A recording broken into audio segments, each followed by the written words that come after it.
I am Sir Jonathan. Today I bring to you the biology science, and we proceed with the rules of the laboratory, or the rules of biology laboratory, as we learned to the last period about the rules of the biology laboratory. So now we are proceed on the knowing what the rules or laws when you are in the laboratory. We say clean the apparatus and benches after the experiment. So after doing the experiment, you must clean the apparatus and the benches after the experiment, or you must wash your hands and left your hands clean with the soap after doing the experiment, so as to be safe, or to be safety for the sake of your health. And another thing is return the apparatus and the chemicals to their normal position after use. After using the apparatus and equipment in the laboratory, you must turn them back where you taken before, or where you took before, so as to make the long use of them. Then we are coming to see the difference between the biology laboratory from other school facilities. Here we are going to see the difference, or the distinguishment of the biology laboratory and other school facilities. We say distinguishing the biology laboratory from other school facilities. Difference between the biology laboratory and other school facilities. First is the dissecting kits. The difference among of the biology laboratory and other school facilities. First is dissecting kits. We say models of different organs and systems. This we are calling dissecting kits. So dissecting kits, it held the models of different organs and systems. And another thing is refrigerators and oven. These are used for storing and drying specimen. So these are some of equipment which differentiate between biology laboratory and other school facilities. So we say this refrigerator and ovens, it used for restoring or storing and drying specimen.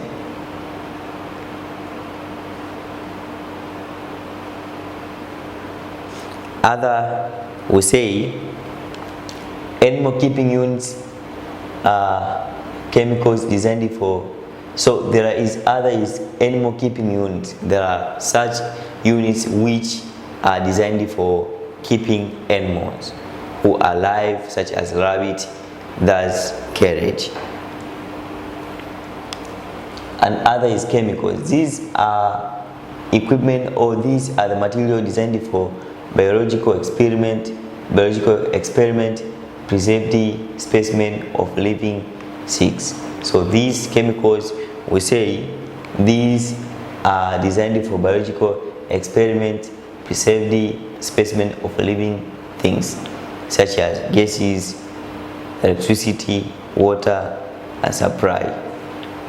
Gases, electricity, and water. So after looking the chemicals, now we are coming to see the other equipment, or other things, or other material required, or other requirement is gases, electricity, and water supply. Those are required.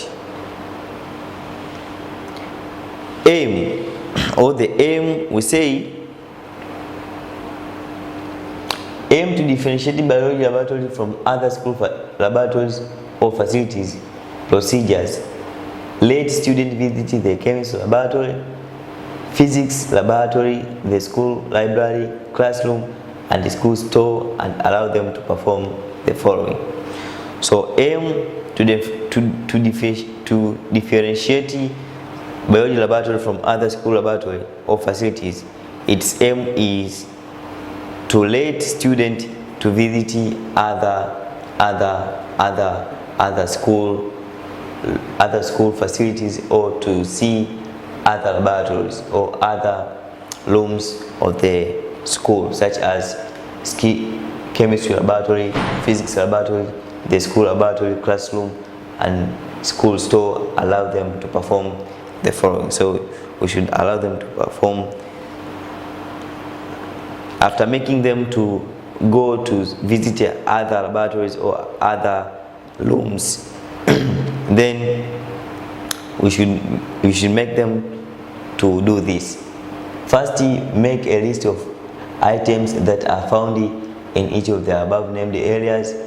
Compare the list with those which are found in the biology laboratory. So first, after letting the student going other laboratory to see, or other rooms to see, or other school facilities to watch, means after watching, after seeing there, they will become, then you will let them to know or to list the items which are found in the biology laboratory and other laboratories, and to say or to compare the list with those which are found in the biology laboratory to others. So they should compare which is similar and which is different.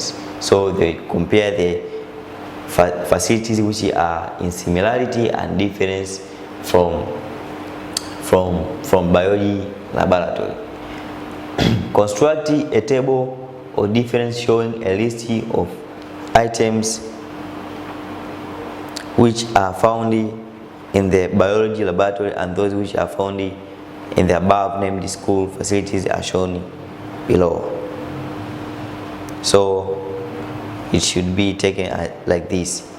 After students go to other laboratories or to go to other school facilities, after seeing there, they should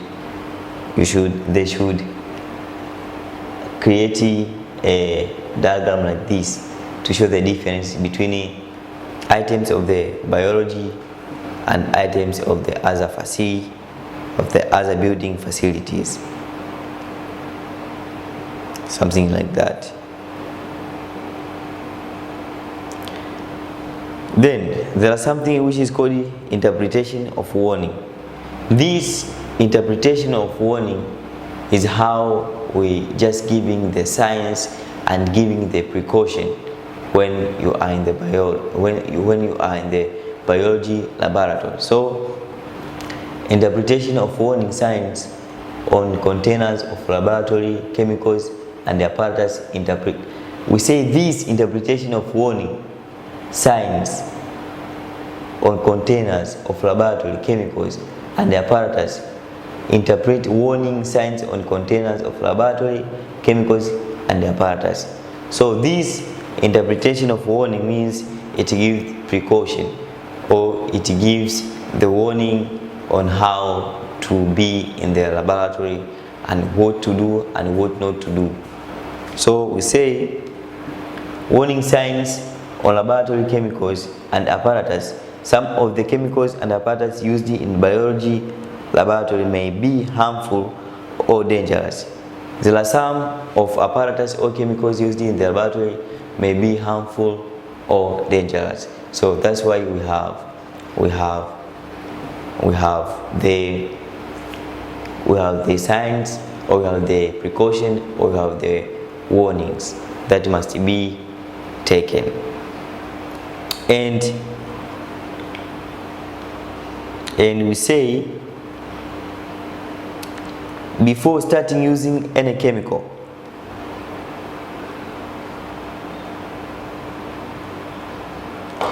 before starting use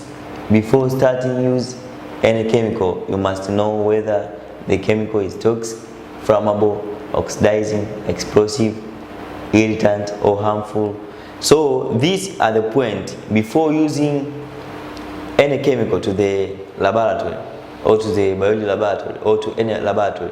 You must know, or you must to observe if that chemical is toxic, is flammable, is oxidizing, is explosive, is irritant, or harmful, so as to help you to recognize such dangerous substance.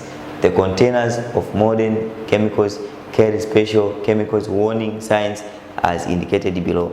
So nowadays most of the chemicals has its chemical sign, which shows that this is toxic, this is flammable, this is irritant, this is harmful, or this is oxidizing agent, so as to keep the safety.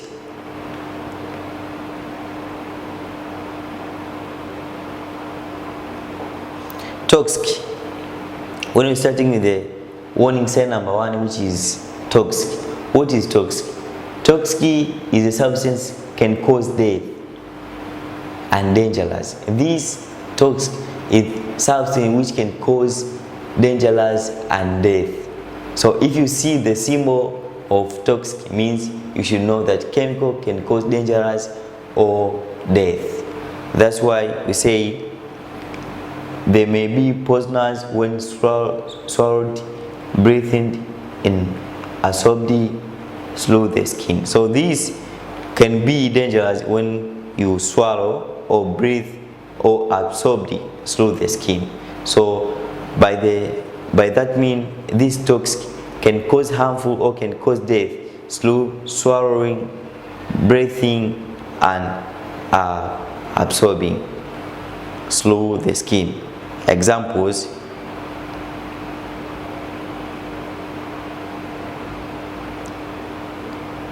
of toxic substances. Example of toxic substance include acid, alkalis, base, ethyl, acetate, potassium, dichromate. So those are the example of toxic. They can cause death. Likewise, they can cause dangerous. And the symbol of the toxic is this one, which is shown. This one is the symbol of the toxic. So if you see this sign or if you see this symbol, you must know this is toxic and you must take care so as to avoid death and to avoid danger. Another thing is flammable. This is other chemicals is flammable. We say flammable substances are substances which can catch fire easily. These are substances which can catch fire easily, such as petrol, diesel. Those are the substances which can catch fire easily. So we say examples of such substances include petrol, alcohol, Thomas Becker or phosphorus, yellow or phosphorus lady, and potassium metal. These are all the flammable, can catch fire easily. So these substances normally evaporate fast and therefore should not be brought near open flames. This flammable you need not to bring near to the flames, near to the tubes, cause they can cause fire easily.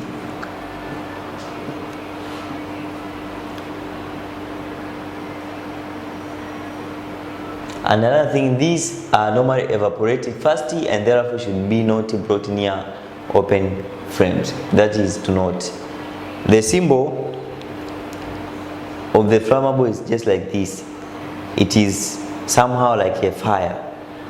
That means it shows the fire. It can cause fire easily. Its symbol is just like this. And another substance is corrosive. What is corrosive? What is corrosive? We say corrosive substance attack and destroy living tissues. Corrosive is substance which can cause a damage or can cause a burn to the skin or to anything. So these corrosive substances are those which can cause damage or can cause burn to the skin and destroy or killing the living tissues or the living cells in the skin of human being. So they may destroy the floor, desk, as well as metals. So this corrosive, it damage or burn the body of anything. Can be human being, can be non-living things. Any desk, floor, metal can cause a damage or can cause a burn. Corrosive substances are concentrated acids. So this corrosive substance, not diluted acid, but are the concentrated acids. So you can see how much are danger, or how much are danger or are costful.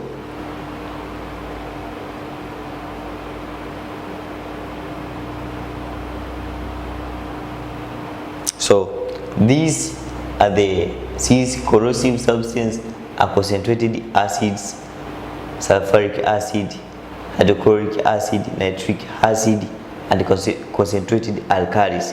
So these in concentrated acids can be sulfuric acid, can be hydrochloric acid, can be nitric acid, can be concentrated, can be here. This is the end of the examples of concentrated acid: sulfuric acid, hydrochloric acid, and nitric acid.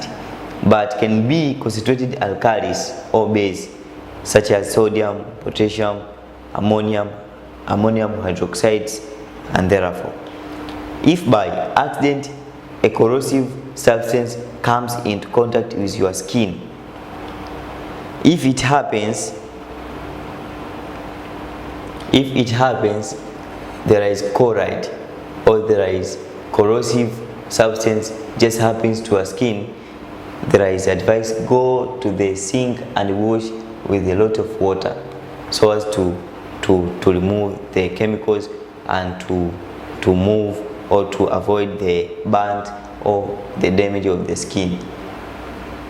The symbol is shown above. This is the symbol of corrosive. How much can burn the skin or can burn the body. So it is very dangerous because it burns or it damages the skin. After that, let's come now to see the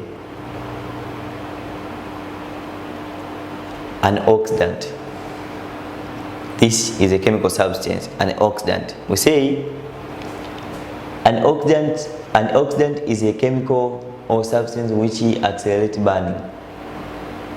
It accelerates the burning. Small fire can be made big in the presence of oxidizing agent. Because this oxidizing agent, there is a presence of oxygen, so may lead to the continuation of fire, or may proceed or in the presence of oxidizing agent.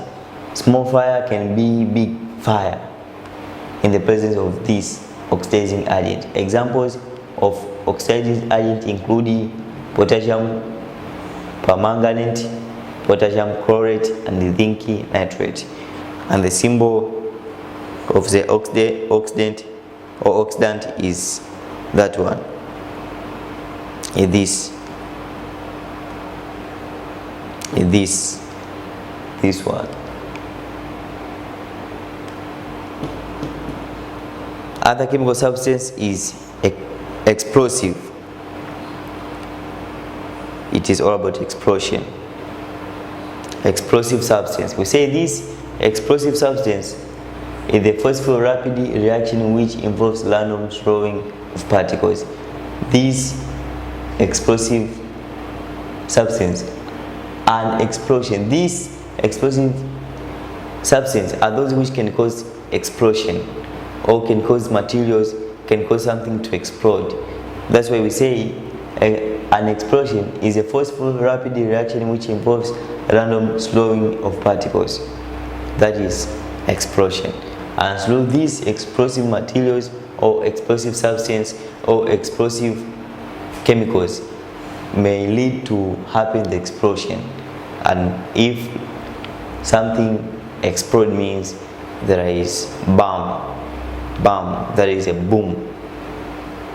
Yeah, sometimes we call like explosion, or examples of the explosion when the bombs happens. That is Example of explosion. Harmful or irritant. We say harmful substances have long-term effect. They do not kill immediately. They have accumulative effect. So this harmful or irritant, this has not the immediate effect, but it accumulates and then lead or to produce the infection. So these harmful or irritant substances have a long-term effect. They do not kill immediately. They have accumulation or cumulative effect. So it accumulates, and then when it is big, it is causing effect. Therefore, careful handling is required. So this is harmful or irritant.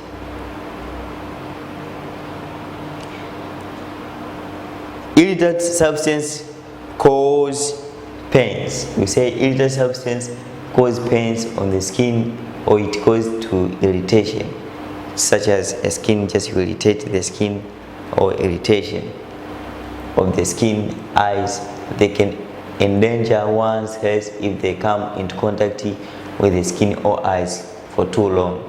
Examples of harmful substances include lead chloride, lead nitrate, lime water, ferrous sulfate, and manganese 4 oxide. Example above of some chemicals contains with their warning sign. So we have already seen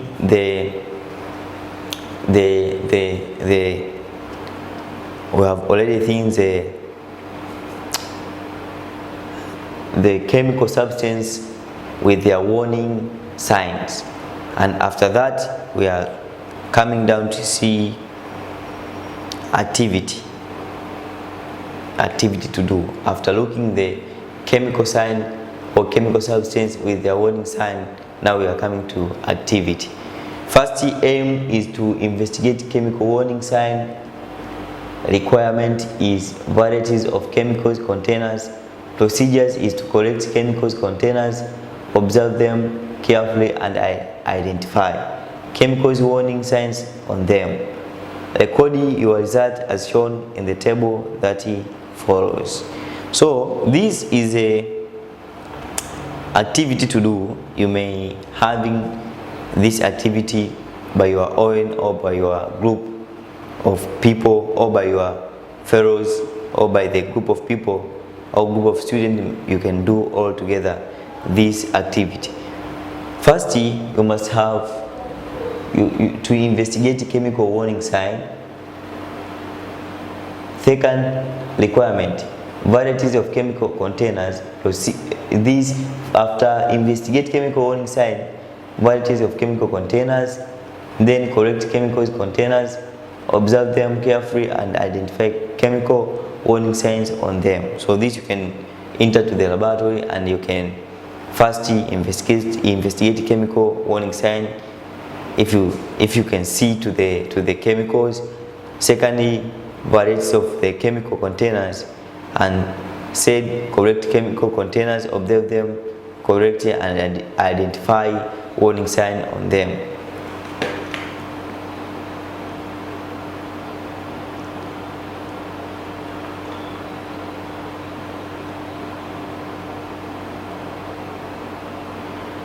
The common apparatus and equipment of biology laboratory. Identify common. We say the common apparatus and equipment of biology laboratory. Identify common apparatus and equipment for biology laboratory. Some apparatus, we say this, the common apparatus equipment of biology laboratory. Identify apparatus and equipment of biology laboratory.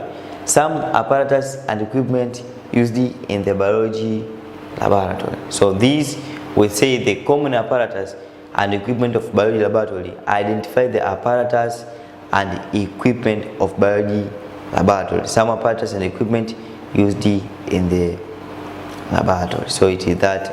So this, it just shows us how the common apparatus and equipment of laboratory, identify those equipment. After that, we are going to do the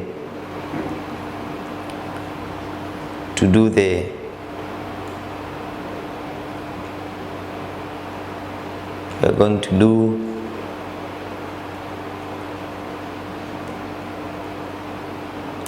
to do the exercise.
Okay, so now we are going to